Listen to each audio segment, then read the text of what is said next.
도움이라고 네. 이 10권의 책을 보는 나를 보인다.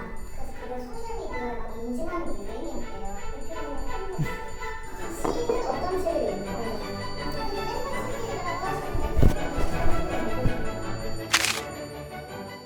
자, 일단은 이거는 테오도르 칼리파티데스라는 그리스 태생의 스웨덴 작가래. 다시 쓸 수 있을까라는 77세의 작가가 77세면 평생 글을 썼는데 그 작가 갑자기 글이 막힌 거야. 다시 쓸 수 있을까라는 그 두려움에 대해서 남겨놔요. 그래서 여기 보면 아예 쓰지 않는 것보다 후지게 쓰는 게 너무 두려웠다는 거예요. 그래서 글쓰기를 멈추고 글을 다시 쓰기 위한 여정을 기록하기 시작한 거예요, 이 사람이. 그래서 저는 이 책을 보면서 굉장히 좀 위로를 많이 받았던 것 같고 글쓰기의 자세에 대해서 생각했던 것 같아서 이 책은 저를 이우성을 대변하는 책 중에 하나가 아닐까. 저는 아직 젊지만 항상 저 굉장히 좀 두려움이 있거든요. 솔직히 저도 데뷔하고 나서 되게 주목받는 작가인데 지금은 아니에요. 지금은 한물 간 작가인데 내가 다시 그때처럼 그 왕성한 상상력으로 글을 쓸 수 있을까? 두려움이 항상 있기 때문에 이 책이 그래도 지금의 저를 보여주는 책이지 않을까라는 생각이 들었고, 제가 제일 좋아하는 시인은 황인찬 시인이에요.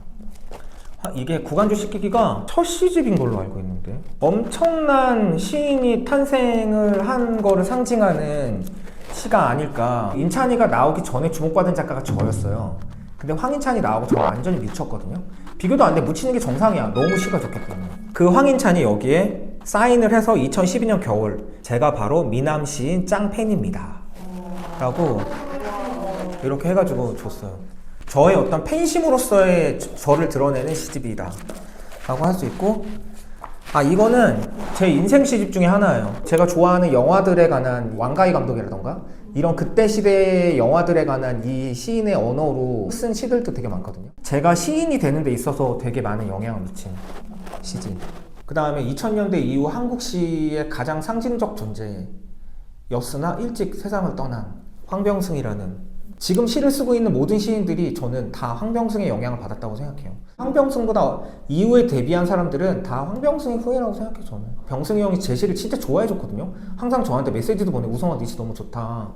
그렇게 메시지도 많이 보내주고, 그래서 제가 너무나 좋아했던 형. 제가 데뷔하기 전부터 저한테 되게 용기를 줬던. 근데 제목이 트랙과 들판의 별이야. 너무 아름답지 않아? 그 다음에 이스라를 얘기하지 않고 지금의 대한민국 문학을 얘기할 수 없다고 생각해요, 저는. 한국 장편소설이 이렇게 재밌을 수 있구나라는 걸 이스라를 통해서 다시 느꼈기 때문에 이스라라는 사람을 내가 받아들일 수 있었다라는 부분에서 이 작가도 훌륭하지만 또 나도 훌륭한 존재가 아닌가 약간 이 생각을 하고 있어요. 역시 나다. 그림 좋아해요? 나는 현대 회화를 별로 좋아하진 않아. 그럼에도 불구하고 내가 좋아할 수밖에 없고 회화를 인정할 수밖에 없는 건 이 사람 때문이에요. 데이비드 호크니. 호크니가 회화를 어떻게 대하고 회화란 무엇인가에 관해서 인터뷰로에 담겨 있어요. 이 사람이 평생 동안 그림에 대해서 어떻게 생각했고 미술에 대해서 어떻게 생각했는지에 대한 인터뷰 책이거든요. 전 이거 보면서 그 미술에 대한 공부를 진짜 많이 했어요. 이것은 미술이 아니다라는 책. 이거 진짜 명저죠. 저는 이게 미술의 교과서라고 생각해요. 완전히 미술에 대한 새로운 시각을 보여주는 책이에요. 그래서 이거는 한번 읽어볼 만하다. 저의 미술에 대한 지식은 거의 대부분 이 책에서. 태어나서 본 책 중에 가장 인상 깊게 본 책 중에 하나. 제 어떤 지식의 기반을 그래도 어느 정도 쌓게 해준 책이 이 르꼬르비지의 도시계획이라는 책이에요. 도시 건축은 이 사람에게서 시작된 거예요. 실패한 도시계획은 어떻게 되었고 성공한 도시계획은 어떻게 되었는지 결국엔 이 사람의 여러 이론에 대해서 시작됐다. 그러니까 훌륭한 책이고, 그래서 이거를 보면 그 도시가 어떻게 발전했고 어떤 모습을 갖고 있는지 알 수 있어요. 뉴욕에 가면 쌍둥이 빌딩, 그 스파이더맨이 틱 해도 쭉 올라가고 막 그런 빌딩들, 그게 결국 도시의 미술작품인 거잖아요. 그런 맥락에서 도시를 이해할 수 있다. 도시를 이해하는 것은 그 현대 사회를 이해하는 것이다 라고 생각하기 때문에 이건 꼭 읽어보면 너무나 좋은 책. 이거 제가 엄청 좋아하는 책이에요. 이 사람은 건축학교에서 배운 101가지 중에 하나가 디자인을 결정할 때 최소한 2가지 이상의 이유로 타당성이 입증되어야 된다. 뭐 이런 하나의 명제를 두고 이거에 대해서 설명을 해놔요. 그 옆에 상징적으로 약간 그림을 그려놓고. 근데 이 책을 제가 왜 좋아하냐면 이런 말이 되게 약간 비문 같으면서도 뭔 말인지 모르겠는데 되게 상징적 언어로 읽히거든요. 근데 전 이런 문장 속에서 탐구하는 거 되게 좋아하고 제가 이런 문장을 흉내내서 시를 쓸 때가 많아요. 그래서 저한테는 시에 영감을 많이 주는 문장의 형태에 대해서 자꾸 생각하게 하는 그런 부분에서 제가 이 책을 되게 좋아해요. 너무나 아름다운 문장이 많아요. 그 다음에 마지막으로는 이거 시집.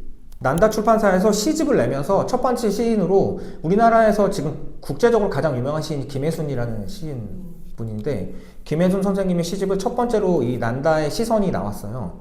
그거에 약간 특별판 같은 거예요. 요만한 시집을 축소해서 작게 만들어 놓은 거예요. 김혜순을 시로 깔 수 있는 사람은 세계에 없어. 이 첫 번째 시집이 이 핫핑크의 블랙이잖아. 이 디자인을 선생님 오케이 했다는 거 아니야. 이거를 그 연세 드신 분이 이거를 오케이 한다? 이거는 어려워. 불가능한 거야. 그냥 여전히 젊은 감각을 보여주고 있는 거지. 그래서 너무나 존경스러운 분이다. 그래서 제가 또 하나의 롤모델로서 생각한다. 내가 진짜 하나만 읽어야 된다. 그런 거 작가들이 그런 질문 제일 싫어하는 거야. 짜잔! 다시를 지우면 그냥 쓸 수 있을까가 되잖아. 근데 나는 글쓰기를 하고 싶어하는 정말 너무나 많은 사람들이 있다고 생각하거든. 글쓰기를 잘하고 싶고 배우고 싶은 사람.